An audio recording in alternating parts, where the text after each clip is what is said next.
fonctionnaire est placé dans l'une des positions suivantes. 1. L'activité. 2. Le détachement. 3. La disponibilité. Et enfin 4. Sous les drapeaux. Aujourd'hui, la position qui nous intéresse est la disponibilité.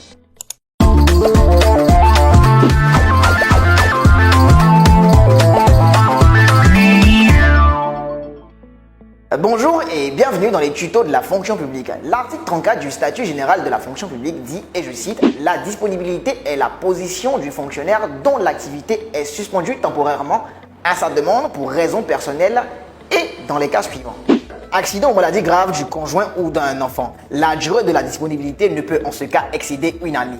Elle est renouvelable une seule fois après avis du conseil de santé. 2. Poursuivre un conjoint fonctionnaire en service ou affecté à l'étranger en raison de sa profession. La disponibilité prononcée dans ce cas ne peut excéder une année. Elle peut être renouvelée dans les conditions requises pour l'obtenir.